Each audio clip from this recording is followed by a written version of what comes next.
गुरुर्ब्रह्मा गुरुर्विष्णु गुरुर्देवो महेश्वरा गुरुर् साक्षात् परं तस्मै श्री गुरुवे नमः।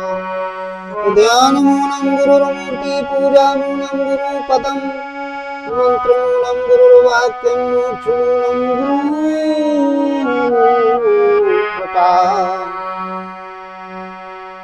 ओम सद्गुरुदेव भगवान की जय। हृदय में स्थित परमात्मा राम की जय।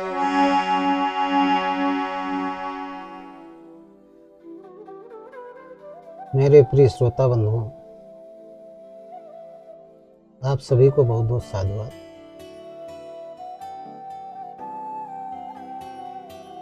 क्यों कि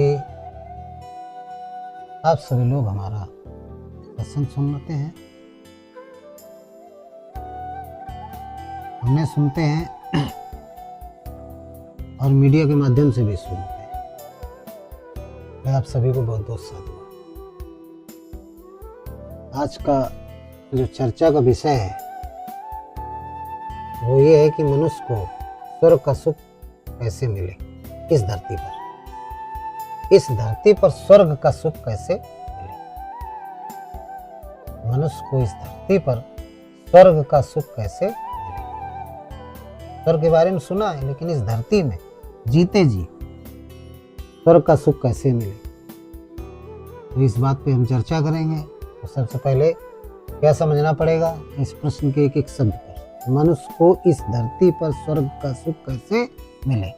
तो स्वर्ग क्या है, पहले स्वर्ग के बारे में समझ लेंगे। देखिए, स्वर्ग जो है सुख की स्थिति का नाम है, किसी स्थान का नाम नहीं है।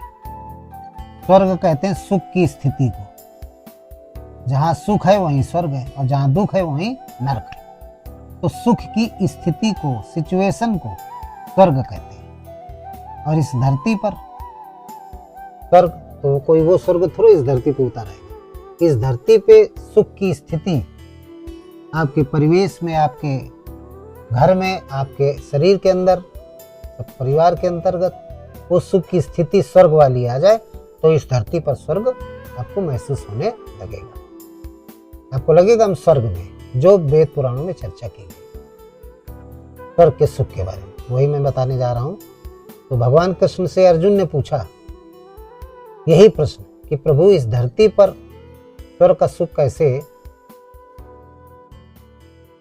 इन जो शरीरधारी मनुष्य हैं इनको कैसे प्राप्त हो।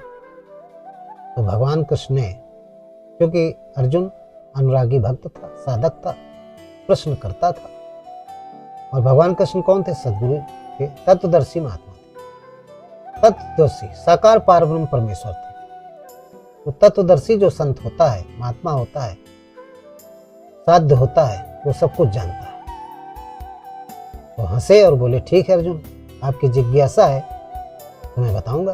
क्यों? इसलिए कि बूढ़ो तत्व न साधु दुरावे, आरती जब अधिकारी पावे। जब शिष्य अधिकारी होता है, अनुकूल होता है, तो बूढ़ से बूढ़ तत्व भी सद्गुरु छिपाते नहीं, उसको बता देते हैं। तुम अधिकारी हो, मेरे प्रिय अनुज हो, सखा हो, और मेरे भक्त हो, अनुरागी हो, इसलिए मैं तुम्हें जरूर बताऊंगा तुम्हारे प्रश्न का उत्तर। गीता में आए श्लोक भगवान कृष्ण कहते हैं,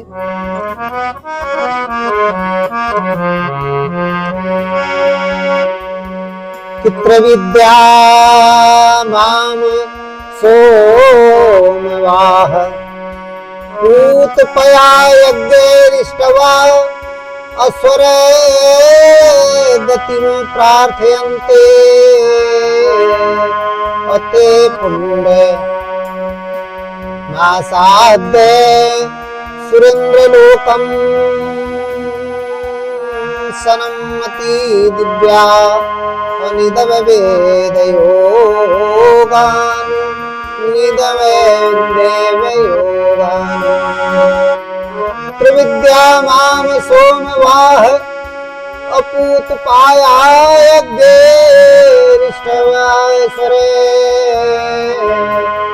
अयति में प्रार्थयन्ते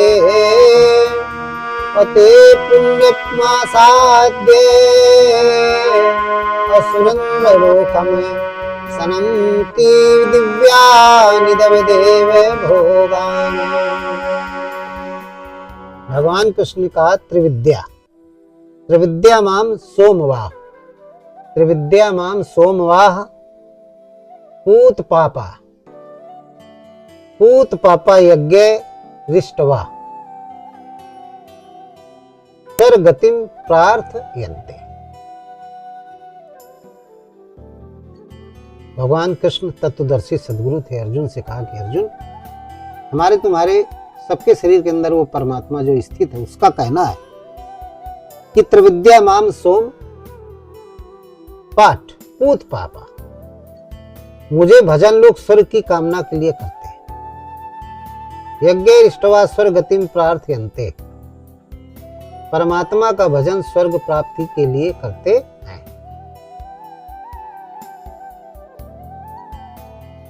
तो कहते हैं भगवान कृष्ण, किते पुण्यम आसाद्य सुरेंद्र लोकम सनमति दिव्या निदान वेद भोगान। मैं माने वो परमात्मा उन्हें सब देता है, अर्थात सब कुछ एक परमात्मा के भजन से सुलभ है। सुरेंद्र लोकम सनंति दिव्या निदंत देव भोगान। सुरेंद्र लोकम, सुरेंद्र लोक कौन है? सुरेंद्र कौन है? सुर धनेन्द्र यानी इंद्र लोक, स्वर्ग लोक, सारे लोकों का जो सुख है सब एक परमात्मा के भजन में मिल जाता है। यदि आप एक परमात्मा का भजन कर रहे हैं, एक परमात्मा की पूजा कर रहे हैं, तो आपको सारे लोकों का सुख भगवान प्रदान कर देते हैं। त्रिविद्यामानम सोम पाह पूत पापा यज्ञैरिष्टवाः स्वर्गतिम प्रार्थयन्ते ते पुष्पमासाद्य सुरेंद्र लोकम शांतिनम दिव्या निदर्विबोध भोगान। सभी प्रकार के भोगों का सुख, लोकों का सुख, भोग सब भगवान प्रदान कर देते हैं। कब? जब आप एक परमात्मा की पूजा करते हैं, एक का भजन करते हैं। एको ब्रह्म द्वितीयो नास्ति, ये जब श्रद्धा होती है, भाव होता है, तो भगवान सब प्रदान कर देते हैं। और यदि ये भाव नहीं है एको ब्रह्म द्वितीयो नास्ति का, विभिन्न प्रकार के आप पूजा पाठ करते हैं, देवी देवताओं भूत भवानी की पूजा करते हैं, तो फिर परमात्मा आपको वो सुख नहीं देगा, न स्वर्ग का सुख देगा और न किसी अन्य लोक का सुख देगा। जो सब प्रकार के सुख हैं वो सुख भी नहीं प्राप्त हो पाते। क्यों?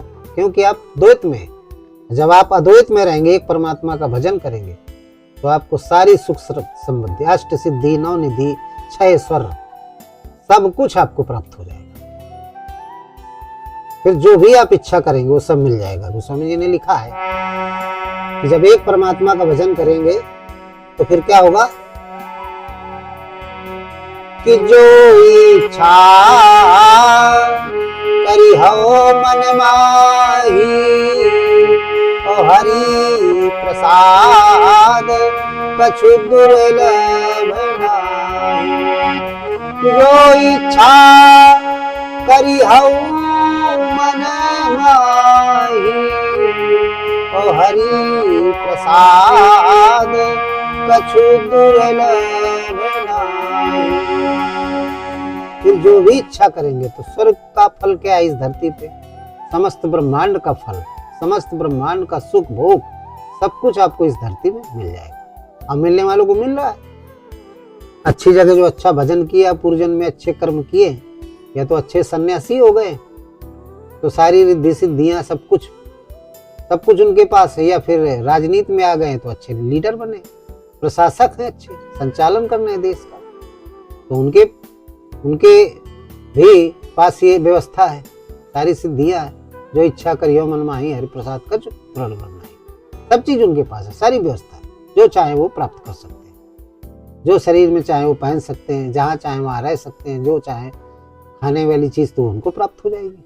तो ये सब क्या है? एक परमात्मा का भजन उन्होंने किया, एक परमात्मा का भजन किया है, और एक परमात्मा के भजन की वजह से उनको उनकी ये गति है, सदगति है। वही लिखा है एक परमात्मा का भजन करना चाहिए, एक भरोसे एक बल, वो स्वामी जी ने लिखा है, एक आस विश्वास एक राम घन श्याम हित कि चातक तुलसीदास। एक भरोसे एक बल एक आस विश्वास एक राम घन श्याम हित कि चातक तुलसीदास। संत गोस्वामी तुलसीदास जी कहते हैं कि एक भरोसे एक बल एक आस विश्वास एक राम घनश्याम हित चातक तुलसीदास। एक के भरोसे रहिए, चातक की तरीके हो जाइए। स्वाति नक्षत्र की बूंद को, जो चातक पक्षी होता पपीहा जिसको कहते हैं, जब तक स्वाति नक्षत्र की बूंद उसकी जीभ में नहीं पड़ती, उसके मुख में नहीं पड़ती, तब तक वो टकटकी लगाए बादलों की तरफ देखता रहता है, चाहे जितनी वर्षा हो जाए। लेकिन जब तक मेघ स्वाति नक्षत्र की बूंद, स्वाति नक्षत्र में जब तक बारिश नहीं होती और वो बारिश की बूंद जब तक पपीहा यानी उस पपीहा नाम के पक्षी, चातक नाम के पक्षी के मुख में नहीं आती, कहते हैं कि जब मुख में स्वाति नक्षत्र की बूंद आ जाती है तो वही सीप में पड़ जाती है, स्वाति नक्षत्र की बूंद तो मोती बन जाती है। पपीहा के मुंह में पड़ गई तो तृप्त हो जाता है। तो इसी तरीके से राम नाम रूपी वो बूंद जब तक चातक रूपी जिज्ञासु भक्त को नहीं मिल जाता, राम नाम की कथा जब तक सुनने को नहीं मिलती, तब तक वो तृप्त नहीं होता है कथा सुनने में, उसका मन ही नहीं लगता इन कथाओं में। राम नाम की कथा में मन लगेगा, इसलिए क्योंकि वो राम का अनुरागी है। जब राम नाम की कथा मिलेगी, हनुमान जी क्या है?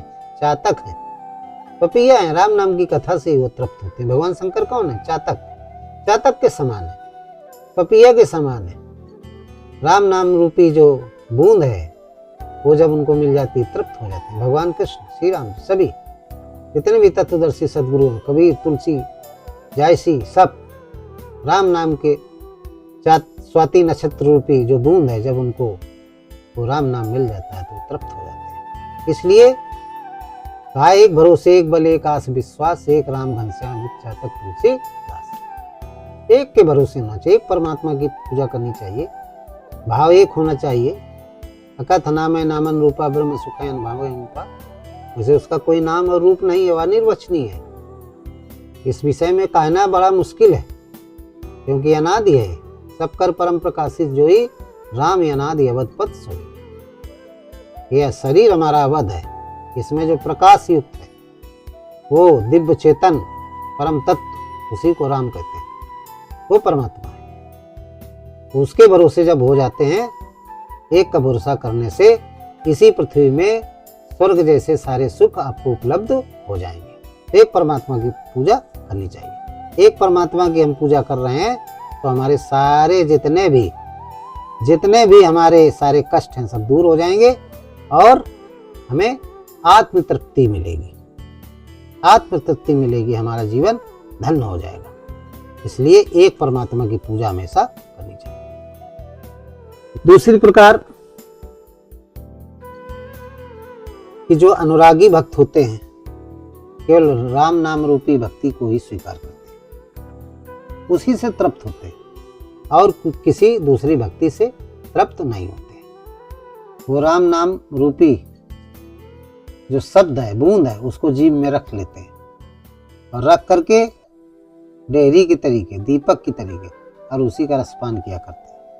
क्या है कि राम नाम मण दीप धरी जे ही देहरी द्वार तुलसी भीतर बाहरो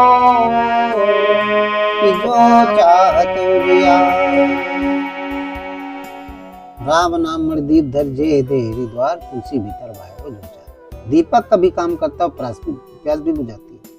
स्वाति नक्षत्र की एक बूंद से पपीहा की चातक की प्यास बुझ जाती है। इसी तरीके से राम नाम के स्मरण से साधक के जो अंदर भगवान प्राप्ति की चाहत थी, वो चातक बना हुआ था, वो चाहत समाप्त हो जाती है, बाहर भी अंदर भी वो तृप्त हो जाता है।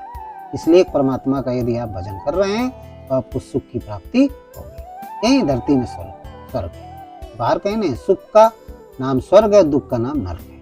स्वर्ग कोई स्थान का नाम नहीं, स्थिति का नाम है। सुख की स्थिति आ जाए घर में तो आपके घर में स्वर्ग है, और न दुख की स्थिति आ जाए तो नरक। इन्हीं शब्दों के साथ इस प्रसंग को समाप्त करते हैं। बोलिए सद्गुरुदेव भगवान की जय। ओम ब्रह्म परमात्मा राम की जय। भक्त समाज की जय, संत समाज की जय, सभी देवी देवताओं की जय। सर्वे भवन्तु सुखिनः, सर्वे सन्तु निरामयाः, सर्वे भद्राणि पश्यन्ति मा कश्चित् दुःखभाग् भवेत्। ओम